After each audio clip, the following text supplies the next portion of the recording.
नमस्कार, रेडियो गोरखपुर 90.8 से मैं आरजे मार्तंड। श्रोताओं, आप सब जानते हैं कि इस समय वैश्विक महामारी कोरोना वायरस के चलते पूरा विश्व, पूरा देश संकट में है और इसका प्रभाव भी हर क्षेत्र में, हर जगह दिखाई दे रहा है। श्रोताओं, आज हमारे देश में कई सारे ऐसे एनजीओ हैं, संस्थान हैं जो गरीबों की मदद करते हैं, जो असहायों की मदद करते हैं और इस समय इस कोविड-19 के दौर में खुलकर सामने आए हैं और समाज में एक नया आईना पेश किए हैं, सामाजिक कार्य करके, मानव कल्याण का कार्य करके। और श्रोताओं, आप सब जानते हैं कि रक्त हमारे शरीर के लिए अति आवश्यक है। शरीर के हर एक हिस्से में रक्त पाया जाता है। रक्त के बिना इंसान का जीवन मुमकिन ही नहीं है। और श्रोताओं, जहाँ तक हम बात करते हैं रक्त देने की, तो कई लोगों के अंदर घबराहट होती है कि अगर हम खून देंगे तो कहीं कमजोर न पड़ जाए, कहीं हमें कुछ नुकसान न हो। और कई ऐसे एनजीओ हैं, संस्थान हैं जो गरीबों की मदद करते हैं, उन्हें रक्तदान करते हैं, उनकी सहायता करते हैं और भी तरीके के कई सामाजिक कार्य, मानव कल्याण के कार्य कई एनजीओ द्वारा किए जा रहे हैं। तो इसी संदर्भ में आज हमारे साथ बातचीत करने के लिए मौजूद हैं प्रणव फाउंडेशन के फाउंडर अतुल सिंह जी, जो एक युवा हैं और युवा के साथ इनका एक संगठन है प्रणव फाउंडेशन, जिसके तहत ये रक्त अभियान चलाते हैं और साथ ही सेफ चाइल्ड फ्यूचर भी चलाते हैं, यानी कि बच्चों को भी एडॉप्ट करते हैं। तो आइए आज अतुल जी से बातचीत करते हैं और जानते हैं कि इनका ये संस्था,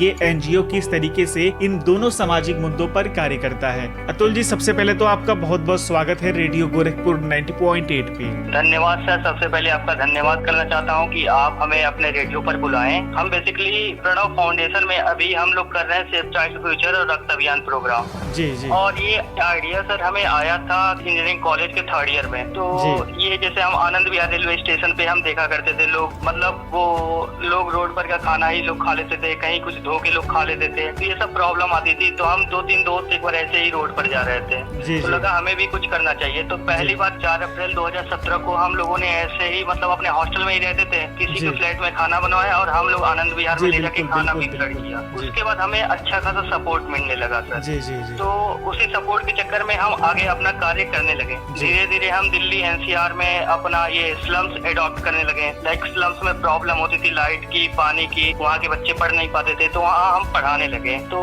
ऐसे हम कार्य करने लगे और इसी के साथ साथ हम ब्लड भी डोनेट करते थे। जैसे मैं पहली बार 4 साल पहले मैं खून दिया था अपने कॉलेज में ही किसी जरूरतमंद को। तो उस समय जब मैं खून दिया तो लोग कहें अच्छा काम कर रहे हो, तो मुझे लगा फिर धीरे धीरे मतलब लोग ऐसे, हमारी जब संस्था बनी तो लोग जुड़ने लगे। तो जुड़ते गए। फिर जैसे दिल्ली के हॉस्पिटल से, फिर कहीं से भी हमारे पास कॉल आते थे कि इनको खून की जरूरत है, आप करवा सकते हैं। तो हम 4-5 दोस्तों का ग्रुप हम लोग ऐसे काम करने लगे, उन्हें खून दिलवाने लगे। तो फिर मैं देखा कि अभी युवाओं के अंदर कुछ कमी है। लाइक लोग अभी खून देना नहीं चाहते हैं क्योंकि उनके घर वाले कहते हैं नहीं तुम ना खून दो क्योंकि प्रॉब्लम हो जाएगी, ये हो जाएगी। तो ऐसी प्रॉब्लम आने लगी। तो मैं सोचा तो ऐसे तो काम चलेगा नहीं।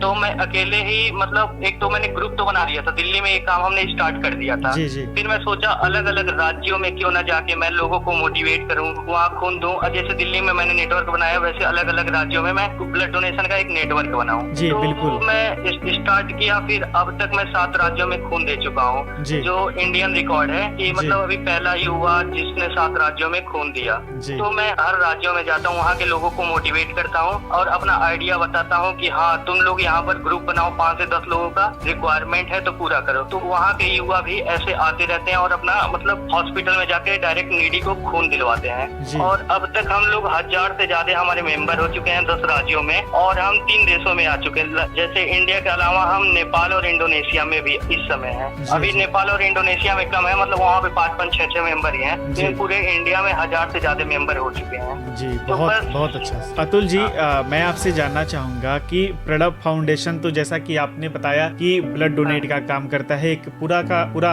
रक्त अभियान पूरे देश में तेजी से चला रहा है। और इसके साथ ही प्रणव फाउंडेशन और कौन कौन सी चीजें करता है समाज के हितों में?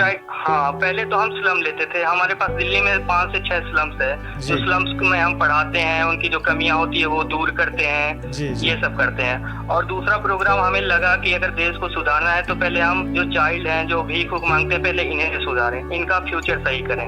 तो इस काम में हम लग गए। हम स्लम्स में पढ़ाते हैं, जो बच्चा अच्छा दिखता है तो हम उसे एडॉप्ट मतलब उसे स्पॉन्सर दिलवाते हैं। अगर वो बच्चा क्लास 1 में है तो क्लास 1 से 12 तक फीस हुआ, कॉपी किताब हुआ, कपड़े हुआ, ये सब हम देंगे।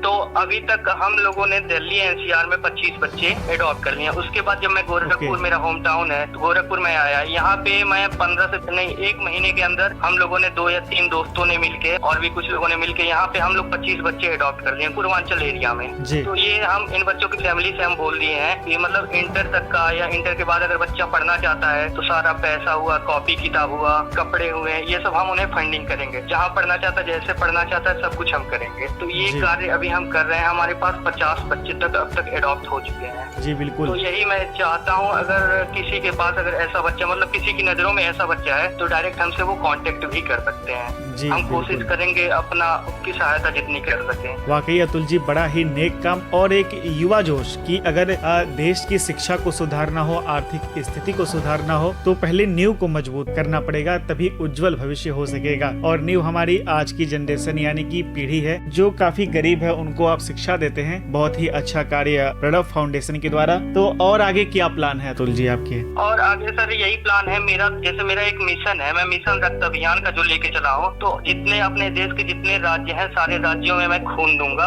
ये तो मैंने प्रण लिया है। सारे राज्यों में जा के खून दूंगा। वहाँ मैं एक ब्लड डोनर का पूरा चेन बनाना चाहता हूँ। जैसे कहीं भी किसी भी गरीब को अगर कहीं जरूरतमंद को ब्लड की जरूरत है तो डायरेक्ट हमारा वॉलेंटियर या मेंबर जाके वहाँ ब्लड प्रोवाइड करे या खुद से ब्लड दे।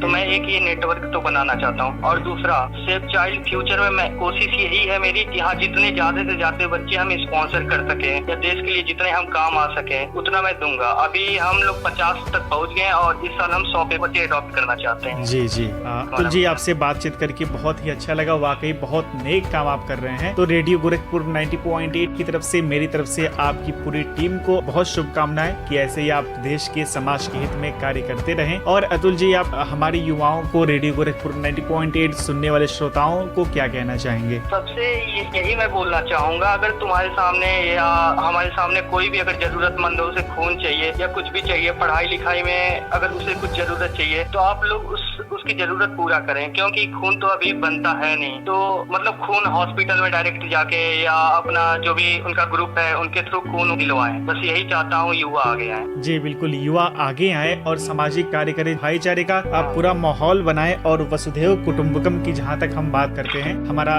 देश बात करता है, उसे और आगे बढ़ाएं। क्यों अतुल जी? हाँ सर, यही चाहता हूँ। जी जी, अब बहुत बहुत धन्यवाद हमारे साथ जुड़ने के लिए। तो श्रोताओं, ये थे प्रणव फाउंडेशन के फाउंडर अतुल सिंह जी, जो एक युवा हैं और युवा होने के साथ साथ इन्होंने एक ऐसा टीम गठित किया है जो समाज के लिए बहुत ही अच्छा कार्य कर रहा है और खास संदेश भी दे रहा है अपने रक्त अभियान के माध्यम से, सेव चाइल्ड फ्यूचर के माध्यम से। तो आप लोग को भी अच्छा लगा होगा, आप मोटिवेट होंगे। तो जरूर, अगर आप भी समाज के लिए कुछ अच्छा करना चाहते हैं तो हाथ बढ़ाएं, कंधे से कंधा मिला करके देश के लिए, समाज के लिए कार्य करें। और ऐसे सुनते रहें रेडियो गोरखपुर 90.8, गुनगुनाओ अपने धुन।